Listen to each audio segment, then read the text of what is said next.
Assalamualaikum warahmatullahi wabarakatuh.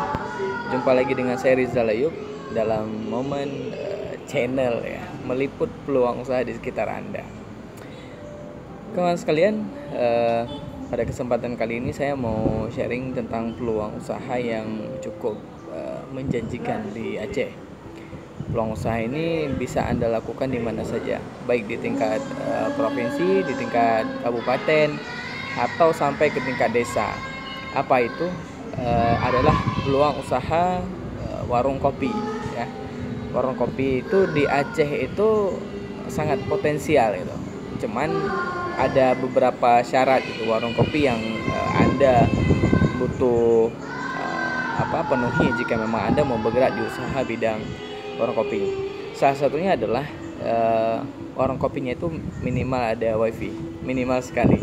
Kemudian lokasinya nyaman, bisa untuk komunitasnya nanti bisa dibagi-bagi ya. Segmen Anda terserah nanti, apakah segmen anak muda, segmen orang tua, segmen keluarga, atau segmen wisatawan luar negeri. Anda bisa tentukan dan memang itu butuh diprediksi. Dan warung kopi ini tidak terlalu sulit untuk kemudian dibuka. Ada yang levelnya itu low atau isinya mungkin hanya sekedar warung kopi biasa, ada yang kemudian standarnya itu menengah, atau kemudian memang high class.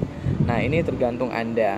Yang jelas warung kopi menjadi salah satu peluang bagi Anda jika memang kemudian ingin memulai usaha di Aceh. Nah, ini saja dulu tentang peluang